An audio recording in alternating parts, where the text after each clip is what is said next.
even through lanes there, jumping all the way over from the 1 lane to the 4 lane on their brakes hard, and just now stuck in that afternoon traffic here, just squeezing, threading that needle there between those cars. The Glendale Police Department is just trying to keep up at this point, but with the erratic nature of this driver, it's going to be hard to do because those police officers have to put the safety of the public first, and the way this driver is driving, that is going to be hard to do, to stay on the tail of this driver. But you can see how this driver is kind of just getting stuck in all this late afternoon traffic, but the police department saying, nope, we are sticking with you. Wow, almost losing control there as he weaved around that car, choosing a different direction there. And this, I could tell you, Courtney, this is one of the craziest pursuits I've seen in some time. This car going about 70 miles an hour through these surface streets, almost losing control there at that intersection where all that traffic was. This is a extremely dangerous pursuit. Colton, Micah Ullman here with you as well. And as we watch this become increasingly dangerous on surface streets, oftentimes law enforcement will actually back off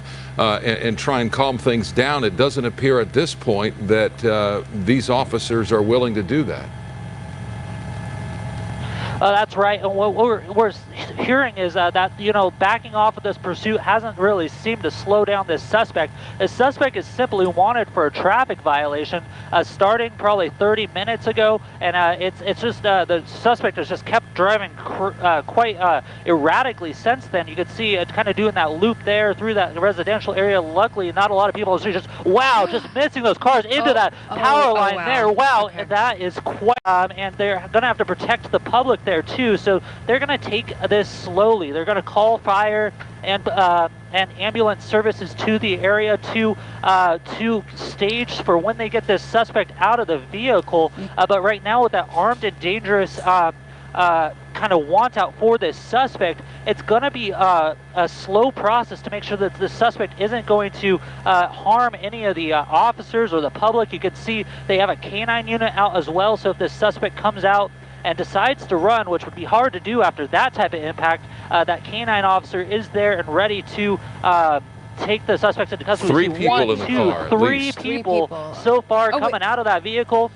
First person there being taken into custody by those officers. You see the air unit overhead calling out this to the dispatchers, and you see the person behind the vehicle there laying down on the ground, throwing that phone out of the way. The second person, 4 people, wow, another person coming out of that car too. It's amazing that these people can move after that accident there, but 1, 2, 3, 4, 2 in custody, the other 2 proned out on the ground, and they're just going to keep calling these suspects back as they end up, as they kind of have the opportunity to. It doesn't look like this point that all of these suspects are injured in a way where they can't move. It's hard to tell right now from our angle to see how that driver is doing, possibly a passenger now that looking at that vehicle is doing, kind of sticking their arms out of that door over there. But the police department's taking this one by one suspect, one by one, to take them into custody after this this huge crash here, taking down a power line into a tree.